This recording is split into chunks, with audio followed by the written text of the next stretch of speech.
আকাশবাণী খবর পড়ছি দেবব্রত মণ্ডল। প্রথমে বিশেষ খবর। রাষ্ট্রপতি দ্রৌপদী মুর্মু আজ রাষ্ট্রপতি ভবনে ভারতরত্ন সম্মান প্রদান করবেন। বিদেশমন্ত্রী ডক্টর এস জয়শঙ্কর এবং ইউক্রেনের বিদেশমন্ত্রী দিমিত্র কুলেবা মস্কো কিয়েভ সংঘাত সহ এর সুদূর প্রসারী প্রভাব নিয়ে আলোচনা করেছেন। পশ্চিমবঙ্গ এবং আসামে লোকসভা নির্বাচনের প্রথম পর্বের জন্য আজ প্রার্থীপদ প্রত্যাহার করার শেষ দিন। আয়কর দপ্তর কংগ্রেসকে নতুন করে ১,৮২৩ কোটি টাকা জমা দেওয়ার জন্য নোটিশ পাঠিয়েছে। ইসরায়েলের প্রধানমন্ত্রী বেঞ্জামিন নেতানিয়াহু অস্ত্রবিরতি নিয়ে হামাসের সঙ্গে আলোচনায় বসতে সম্মত হয়েছেন। বেঙ্গালুরুতে আইপিএল ক্রিকেটে কলকাতা নাইট রাইডার্স গতকাল 7 উইকেটে রয়্যাল চ্যালেঞ্জার্স বেঙ্গালুরুকে হারিয়ে দিয়েছে। আসছি বিস্তারিত খবরে। রাষ্ট্রপতি দ্রৌপদী মুর্মু আজ রাষ্ট্রপতি ভবনে ভারতরত্ন সম্মান প্রদান করবেন। প্রাক্তন প্রধানমন্ত্রী চৌধুরী চরণ সিং, পিভি নরসিংহ রাও, বিহারের প্রাক্তন মুখ্যমন্ত্রী কর্পূরী ঠাকুর এবং বিখ্যাত বিজ্ঞানী এম.এস. স্বামীনাথন মরণোত্তর এই সম্মান পাচ্ছেন। প্রাক্তন উপপ্রধানমন্ত্রী তথা প্রবীণ বিজেপি নেতা এল.কে আদবানিও আজ ভারতের এই শীর্ষ অসামরিক সম্মানে ভূষিত হবেন। বিদেশমন্ত্রী ডক্টর এস জয়শঙ্কর গতকাল নতুন দিল্লিতে ইউক্রেনের বিদেশমন্ত্রী দিমিত্র কুলেবার সঙ্গে রাশিয়া ইউক্রেন সমস্যা ও তার বিস্তারিত প্রভাব নিয়ে আলোচনা করেছেন। এক সোশ্যাল মিডিয়া পোস্টে ডক্টর জয়শঙ্কর জানিয়েছেন, পারস্পরিক স্বার্থ সংশ্লিষ্ট আন্তর্জাতিক এবং আঞ্চলিক বিভিন্ন বিষয় নিয়ে তাদের মধ্যে কথা হয়েছে। দ্বিপাক্ষিক সহযোগিতা সহ সার্বিক সম্পর্ক মজবুত করতে ভারতের দায়বদ্ধতার কথা তিনি আবারও বলেন। বৈঠক চলাকালীন প্রাথমিক বিবৃতিতে ভারতের বিদেশমন্ত্রী জানান, কুলেবার ভারত সফর ইউক্রেনের বর্তমান অবস্থা বুঝতে সহায়ক হয়েছে। সম্প্রতি বিভিন্ন বিষয়ে তাদের মধ্যে কথা হয়েছে এবং বেশ কিছু দ্বিপাক্ষিক সহযোগিতা নিয়েও আলোচনা হয়েছে। পশ্চিমবঙ্গ এবং আসামে লোকসভা নির্বাচনের প্রথম পর্বের জন্য আজ প্রার্থীপদ প্রত্যাহার করার শেষ দিন। পশ্চিমবঙ্গে এই দফায় নির্বাচনের জন্য জমা পড়া মনোনয়নগুলি পরীক্ষার পর কোচবিহারে 17টি মনোনয়ন বৈধ বলে গৃহীত হয়েছে, বাতিল হয়েছে 3টি। জলপাইগুড়িতে বৈধ মনোনয়নের সংখ্যা 12, জমা পড়া মনোনয়নগুলির মধ্যে বাতিল হয়েছে 1টি। 19 এপ্রিল এই দফায় ভোট নেওয়া হবে কোচবিহার, জলপাইগুড়ি ও আলিপুরদুয়ার আসনে। অন্যদিকে আসামের প্রথম পর্যায়ে যোরহাট, লখিমপুর, ডিব্রুগড়, শোনিতপুর এবং কাজিরাঙ্গা সংসদীয় আসনে ভোট নেওয়া হবে। প্রথম পর্যায়ে নির্বাচনে 36 জনের প্রার্থীপদ বৈধ বলে জানানো হয়েছে। বিজেপি 5টি আসনে এবং কংগ্রেস 4টি আসনে প্রতিদ্বন্দ্বিতা করছে। ডিব্রুগড় আসনে কংগ্রেস অসম জাতীয় পরিষদকে সমর্থন করছে।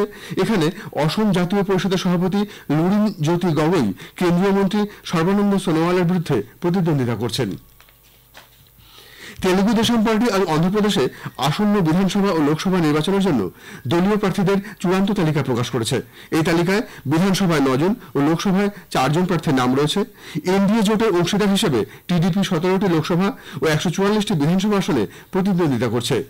এদিকে কংগ্রেস 5 জন প্রার্থীর আরেকটি তালিকা প্রকাশ করেছে। এদের মধ্যে সিপি যোশী রাজস্থানের ভিলওয়াড়া থেকে এবং দামোদর গুর্জার রাজসামন্দ সংসদীয় আসনে প্রতিদ্বন্দ্বিতা করছেন।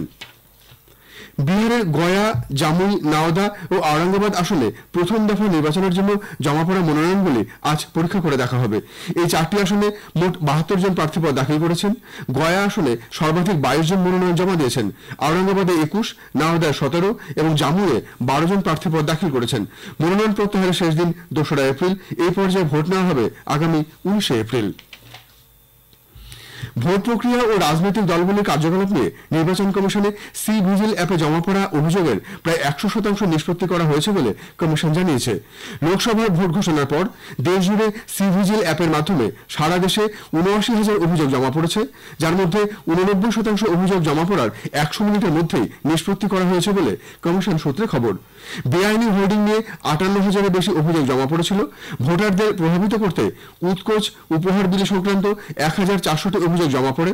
ভয় দেখানো এবং অস্ত্র প্রদর্শনের 535টি অভিযোগ জমা পড়ে, যার মধ্যে 529টি অভিযোগের ইতিমধ্যে নিষ্পত্তি হয়েছে। সিভিজিল অ্যাপের মাধ্যমে আদর্শ নির্বাচন আচরণবিধি লঙ্ঘনের উপরে অনেকটাই লাগাম টানা সম্ভব হয়েছে বলে কমিশন জানিয়েছে। খবর শুনছেন আকাশবাণী থেকে।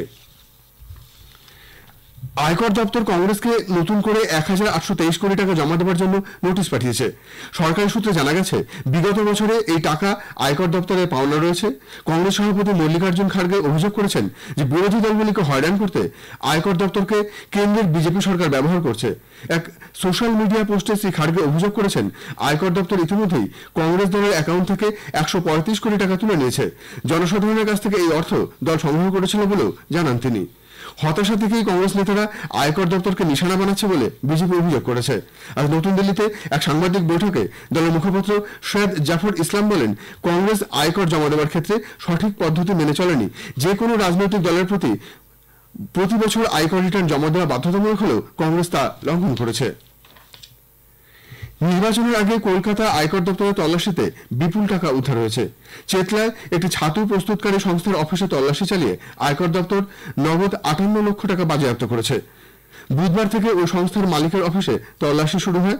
এত টাকার উৎস কি সে সম্পর্কে সদুত্তর মেলেনি বলে আগামী সপ্তাহে মালিককে আয়কর দপ্তরের অফিসে ডেকে পাঠানো হয়েছে। একটি নির্মাণ সংস্থার অফিসেও তল্লাশি চলে।